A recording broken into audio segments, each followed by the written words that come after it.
मिठा मदने मदीने वारा असां गुनहगारनि जी तोखे पारता झले झोलियूं आयूं वेठा असां पैनारनि जी तोखे पारता मिठा महबूब मदने मदीने वारा असां गुनहगारनि जी तोखे पारता झले झोलियूं आयूं वेठा असां पैनारनि जी तोखे पारता गर्क गुनाहनि में सफ़ायूं इनायत करियो का अॼु आजिज़नि मथे बस आसरो आहे अरबी तुंहिंजो असां ऐबदारनि जी तोखे पारता झले झोलियूं आयूं वेठा असां पैनारनि जी तोखे पारता छा मदनी मदीने वारा असां गुनहगारनि जी तोखे पारता झले झोलियूं आयूं वेठा असां पैनारनि जी तोखे पारता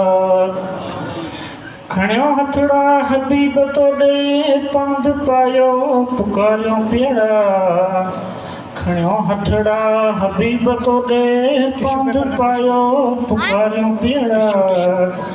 अॼु सुहिणा नज़र करियो का निमाणनि ॾे असां नेकारनि जी तोखे पारता झले झोलियूं आयूं वेठा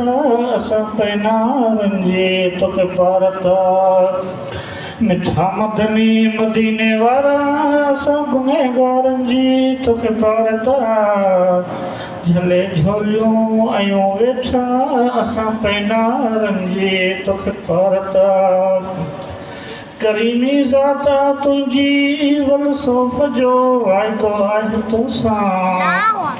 माशर वेले मिठा मुरसल असां बदकारनि जी तोखे पारता झले झोलियूं आयूं वेठा असां पैनारनि जी तोखे पारता मिठा मदनी मदीने वारा असां गुनहगारनि जी तोखे पारता झले झोलियूं आयूं वेठा असां पैनारनि जी तोखे पारता सैयद सोली रोज़ रोयो अदब मां करे आजूं सैयद सोली रोज़ रोयो अदब मां करे आजूं वरी झलक ॾेखारियो जल्द जानी असां फ़क़ीरनि जी तोखे पारता झले झोलियूं आयूं वेठा असां पैनारनि जी तोखे पारता मिठा मदनी मदीने वारा असां गुनहगारनि जी तोखे पारता झले झोलियूं आयूं वेठा असां पैनारनि जी तोखे पारता मुझा मिठा मौला महबूब सारी उम्मत फरमा सवजे के असां हाज़िरीन जमात रहम करम नज़र फरमाए मुझा मिठा मौला जेके बीमारनि खे शफ़ाए कामिला अता करे मुझा मिठा मौला जिन जी रोज़ी तमगान जी रोज़ी खुशादी करे मुझा मौला जिन जा क़ल्ब कारा थी उनखे रोशनी अता करे मुझा मिठा मौला जेके बेनमाज़ी उनखे नमाज़ नसीब करे मुझा मिठा मौला जेके बेअदब उनखे अदब नसीब करे मुझा मिठा मौला असांखे उहे कम कराए जंहिंमें तूं राज़ी हुजे तुंहिंजो हबीब राज़ी हुजे मुझा मौला असांखे बार बार मदीने जी हाज़िरी नसीब कर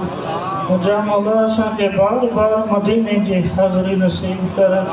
मुझा मौला असांखे बार बार मके पाक जी हाज़िरी नसीब कर